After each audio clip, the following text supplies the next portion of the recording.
Nou, wie het vir jou gesê om in toerisme te werk is 'n maklike ding?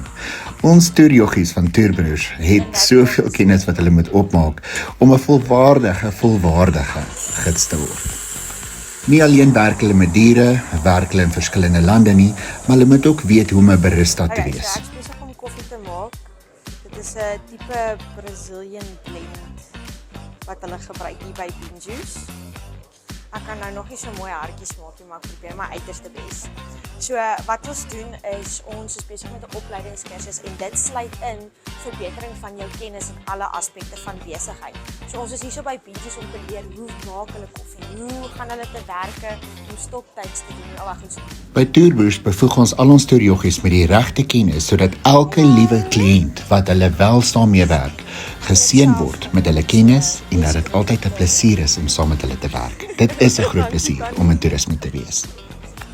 So kom word 'n toerjoggie. Jy leer ietsie van alles en dis alles vir almal.